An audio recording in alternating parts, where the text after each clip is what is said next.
You know those games that all it takes is the title to ring that bell in your head, even if you've never played it? The game's so amazing it doesn't matter how old they are, and will continue to be played for years. Games like Half-Life, Mass Effect, Legend of Zelda, Halo, the list is everything but short.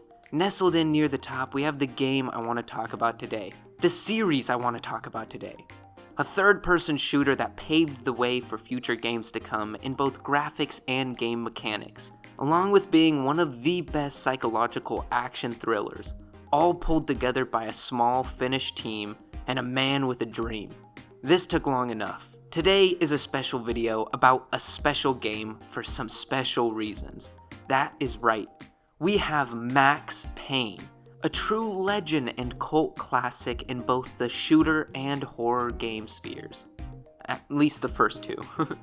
But today, I want to do a little retrospective, or a long retrospective, on all three games. Max Payne 1, 2, and 3. Telling you a little bit about the development, the release, and then going through a little cliff notes of the story. Now, one of the big reasons that I am making this video is the recent passing of James McCaffrey, the voice of Max in all three games, and the on-screen portrayal in the third entry. McCaffrey also voiced Alex Casey in Alan Wake 2 and did the voicing and portrayal of Trench in Control. We lost him too soon, and it sucks that we will no longer see his great performances in any other Remedy releases or any releases on top of that.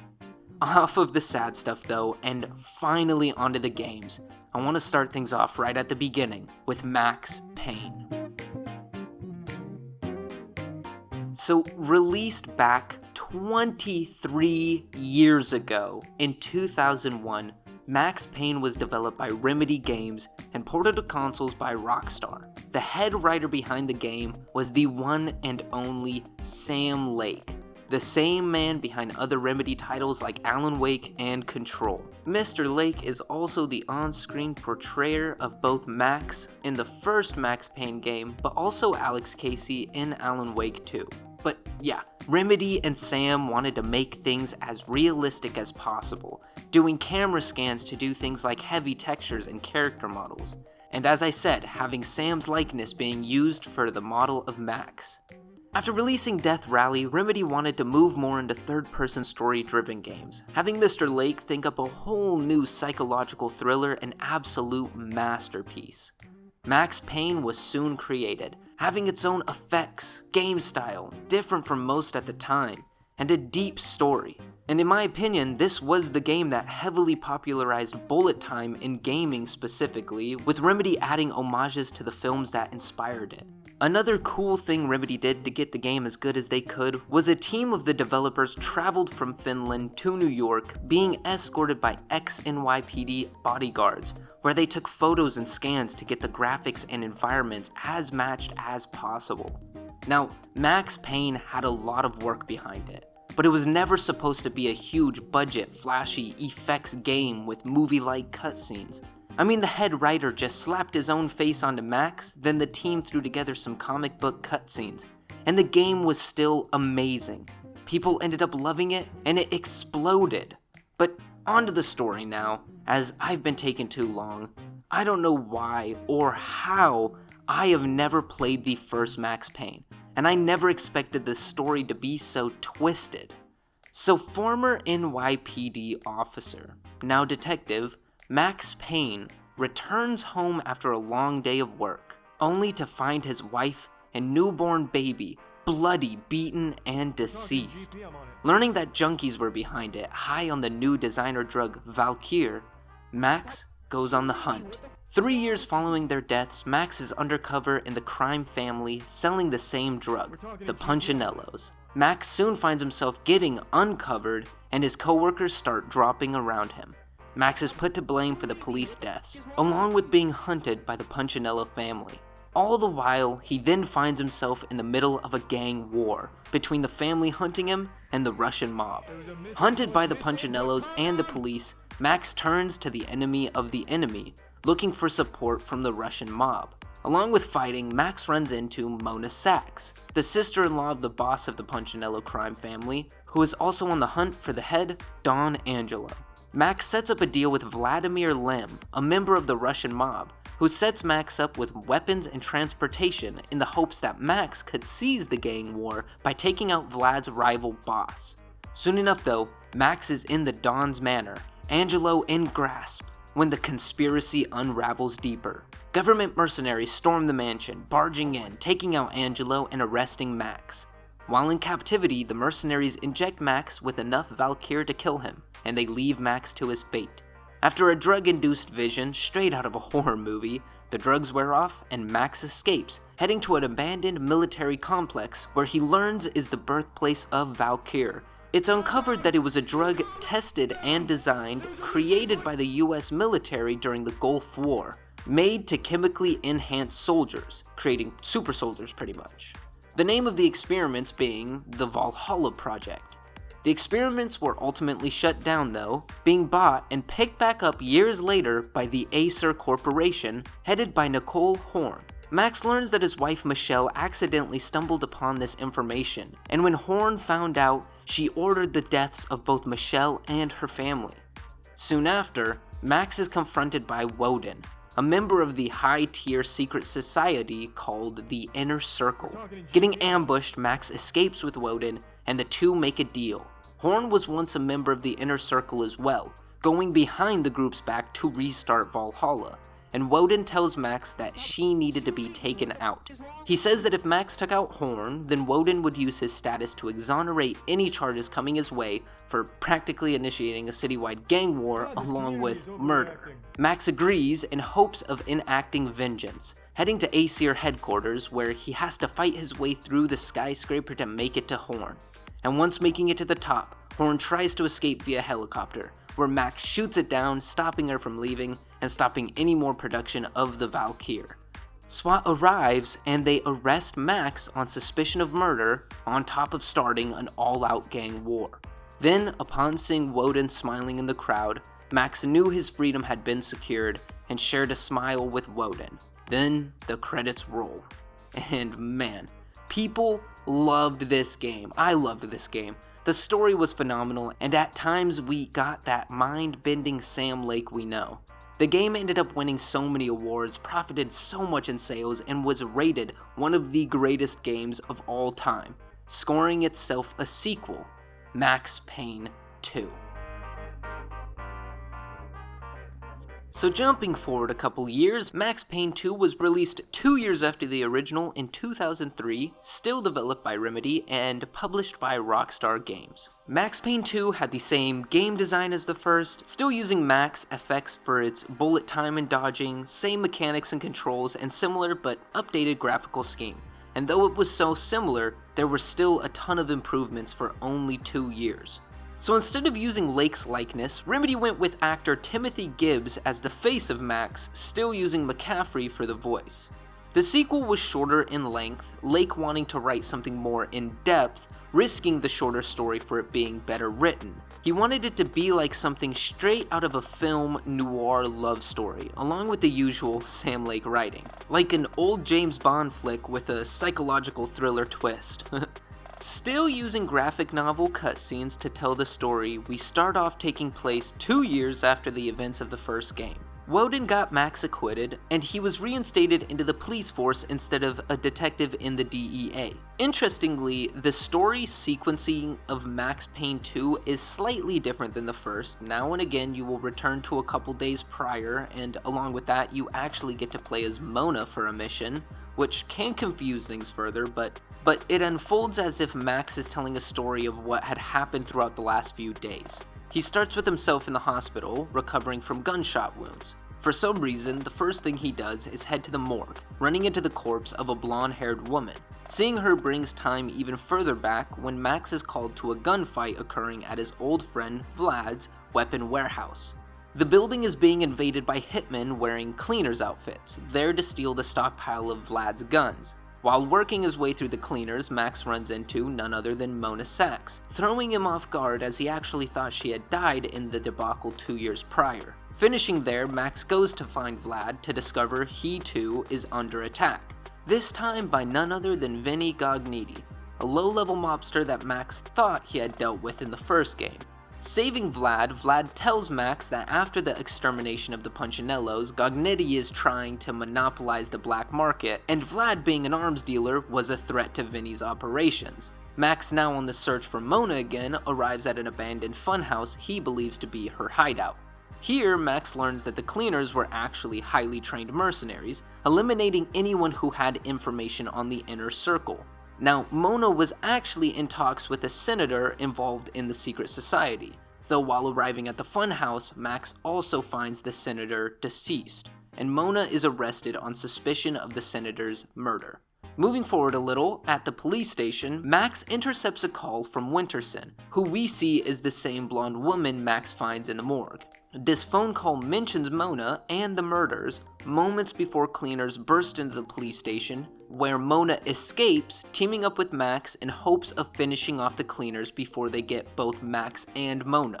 They end up heading to an old construction site looking for the cleaners' hideout, or at least clues on it, where this is the mission you control both Max and Mona, as the cleaners attack and the two have to fight to escape. Finishing them off, the two are leaving before Winterson conveniently confronts them right as the mercenaries were there. It's revealed that Winterson is there with the cleaners to kill Mona, even though Winterson only claimed to be hunting a wanted murderer. After thinking about it for a moment, Max shoots Winterson in the abdomen, letting Mona get away, and with Winterson's final breaths, she gets a couple shots off at Max, hitting him and he falls unconscious. Fast forward back to the hospital where Max has the gunshot wounds and is standing in the morgue over Winterson's body, where he decides to return to Woden to figure out exactly what was going on. Without surprise, Woden tells Max that Vlad was not only a part of the inner circle as well, but was the one who hired the cleaners in the first place, with Winterson actually being Vlad's mistress. With enemies of enemies once more, Max goes to Vinny Gognitti, offering help with Vlad. Helping Vinny through the cleaners, they both head back to the funhouse in hopes of getting to Mona before the mercenaries. There, Vlad kills Vinny and confronts Max, informing him that Mona actually works for Woden and reveals more about his family's death. None other than Mona and Woden were responsible for the deaths of both Max's wife and child, so Max confronts Mona, and she actually saves his life, and the two head to Woden's mansion. There, unsurprisingly again, Mona turns on Max, returning to her original orders from Woden to kill Max, but her love for Max makes her unable to eliminate him. Vlad arrives and shoots Mona, then Woden, leaving only him and Max standing before the two duke it out for the first and final time. Max obviously obliterates Vlad, defeating him as the mansion burns around them. Police then surround the building as Max returns to Mona, pulling her final breaths. Mona fades in Max's arms, and Max finally comes to terms with the fact that his life is just a tragedy, and he would just have to move on.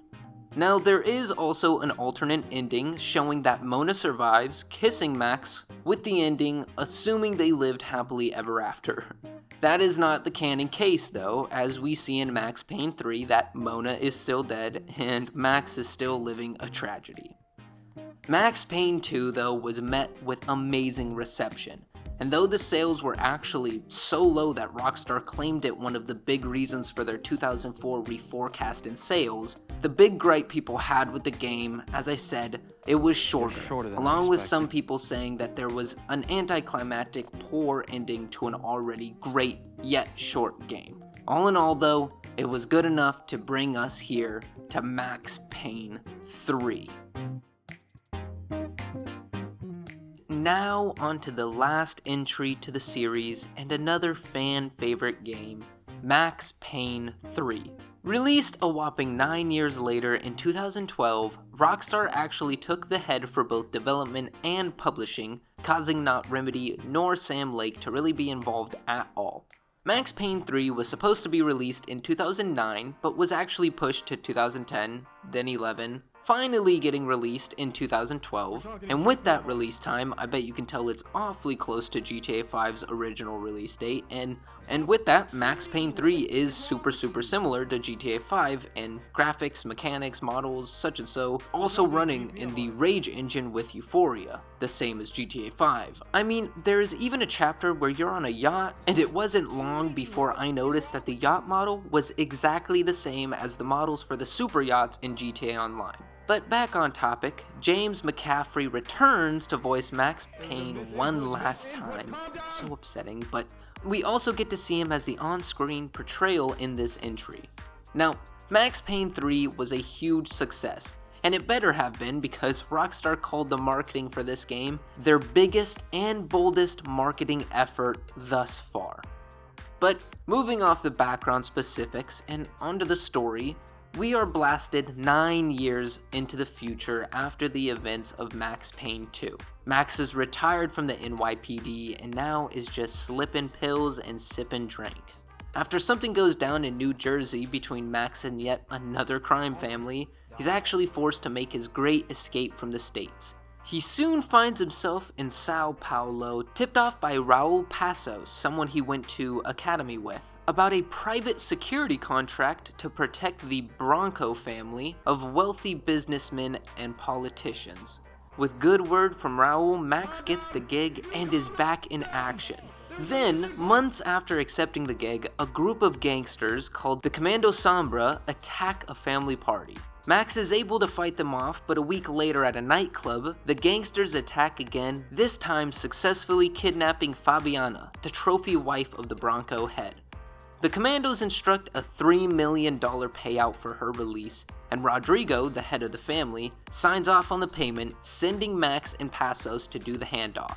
Things go smoothly up until handing off the money, when the Cracha Preto, a local militia, attack and steal the money. On top of that, the Commando Sombra make it off with Fabiano still in their captivity. Back at Rodrigo's office, trying to figure out the next step, Victor, Rodrigo's brother, tries to convince the two that police intervention would be the smartest decision. Though cutting the conversation short, the militia invades the office specifically looking for Max, assassinating Rodrigo amidst the chaos. Max survives only with the guilt. He shaves his head, returns to the booze, and decides that if he couldn't save Rodrigo, he wouldn't fail his mission and would at least still save Fabiana. Making his way to the Nova Esperanza favela in hopes of finding Fabiana and the leader of the Commando Sabras, Serrano Pepper. While in the favela, Max ends up running into Wilson de Silva, a detective also trying to take down the Commandos and Cracha. He tells Max that he thinks Victor is actually not only financially running the Cracha Preto, but also has ties to the UFE, which is like SWAT in Sao Paulo. Max departs, heading to Serrano Pepper's hideout, finding not only Fabiana, but also Marcelo, another brother, and Giovanna, which is Fabiana's sister. While there though, the UFE raid the favela. Serrano Pepper executes Fabiana and Marcelo is killed in the escape, leaving only Giovanna. Max saves her, fighting through the favela to the bus depot, where Giovanna tells Max that she is actually pregnant with Passos' baby.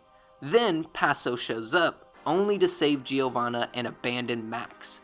Pissed off by this, Max is still saved by De Silva, where he uncovers to Max that Passos was on Victor's payroll, along with the UFE and the Cracha the whole time. Silva reminds Max of an attack on the Broncos yacht a few weeks prior, where Max does recall Marcelo and Passos ditching Max in a car, escaping with Victor's unlaundered money.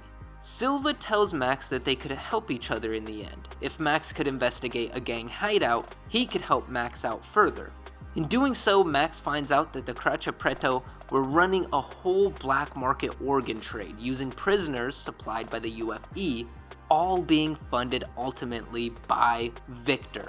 Max saves the prisoners, Pepperboy being one of them, and Max rigs the building with explosives to get rid of the lab. Getting attacked as the building is blowing up from the inside out, Passos shows up and actually saves Max, both escaping the crumbling building. He explains to Max that he was hired to get him into Victor's hands, but wasn't informed why and had no idea about any of the other stuff Victor was up to. Still upset, Max is able to forgive Passos, telling him and Giovanna to leave and keep their baby safe. Then after this, Silva tells Max that the best way to find solid evidence of Victor's ties to the UFE, along with the organ trade, he would have to be arrested and look for info within the station itself.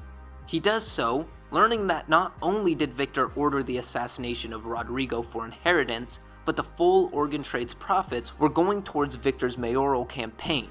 Max escapes, confronting not only Victor, but also Armando Becker, the commander of the UFE. But Max gets preoccupied and the two escape. Max has to fight his way through the soldiers, chasing the two to the airport, where they plan to evacuate via plane. Max gets there right before the plane takes off. Armando tries to halt Max, but Max is able to tear right through him, bringing us back to the emotional scene at the beginning where Max has the choice to either eliminate or spare Armando. No matter the choice, De Silva arrives, picking Max up as the two race towards the taxiing plane. Max is able to shoot the plane down with a grenade launcher, with Victor surviving, crawling away from the rubble. Max and De Silva approach Victor, and Max breaks his leg clean, saying that he was going to spare Victor, but he would forever be scarred with a limp. And in the end, Victor gets arrested by De Silva. Jump to a couple days later, Max is watching news in a bar in Bahia. It's explained on the news that the organ trade was uncovered, the UFE disbanded, and on top of all of that, Victor was found hanged in his prison cell, with authorities unsure if it was self-inflicted or homicide. And with the ordeal finally wrapped up, Max is done living a tragedy and is ready to move on with his life, as he turns, walks into the sunset, and the credits roll. Such a good ending. So, playing Max Payne 3 not only felt great, but its story fit right beside the other entries while still changing things up just the right amount. From the action-packed start to the crazy organ scandal, Rockstar was able to give us a great ending to a fan-favorite franchise. Reception, like the others, was generally well, though it seemed people did not like the big change to action and slightly more linear storytelling, as the game did not reach the ratings of the first two. One huge boost in reception, though, actually came from the multiplayer, as it was done quite well, but sadly, Rockstar shut down the servers in 2021.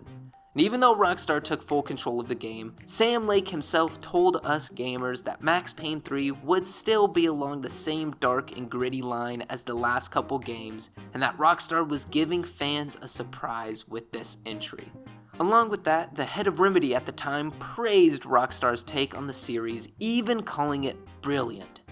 My feelings on the game were, I absolutely loved it, but I felt like the second half of the game was paced slightly poorly, but the story was great all the same, and as I said before, it was a great end to the amazing series, which brings me to the end of Max Payne 3 and the end of what we have.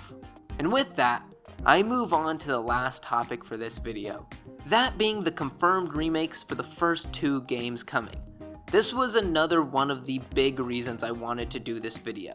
The fact that Rockstar has given Remedy the task and approval to fully remake Max Payne 1 and 2, with Remedy announcing in October of last year that they were ready for production. Now, if you've played either Control or Alan Wake 2, they both run on the Northlight engine, which will be the engine used for both of the remakes. That means expect them to look and feel amazing. I just can't wait to see what Northlight can do with the bullet time effect. I feel like it's gonna be really good. But one thing that might delay the remakes would be the recent and incredibly tragic death of James McCaffrey. But I just hope that they are able to find someone to do the character justice, just as they did with David Hardwood as Door in Alan Wake 2. Though we really don't know much about the remakes yet, except they're in the works. Remedy is working on them, and we should eventually hear word soon, so I'll just leave that topic there. And with that wrapped up, I think this video is pressing its lengths, and I will wrap this video up with some final words. As I said at the beginning, Max Payne is one of those series that it doesn't matter if you've played it or not, something will just ring in your brain when you hear that name. It wasn't until I played all 3 games in a row that I realized just how special this series is, and just how much more excited I am for the remakes to come. And if you haven't played any of the entries in the franchise yet, I would fully recommend to give them a play, or I guess just wait for the remakes, because these stories are just so gripping, the games are so much fun to play, and I feel like this franchise will live on as a cult classic forever. But really, as I said, this video has run its course, so I think I'll just end things there. But I want you to let me know all of your thoughts on either Max Payne, the remakes, or just this video in the comments now. And if you enjoyed this video and you want to see more like it, why not hit that like button and subscribe now to stay up to date on everything to come. Now if you want to support more videos like this, along with getting your name at the end of those videos, check out a membership to the YouTube channel now by pressing that little join button below. And lastly, if you heard any music that you wanted to hear more of, check out my homegrown music by looking up Billy the Whip on any music platform now. And with us here, I bid you farewell and wish you all a spectacular day. God, this community is overreacting.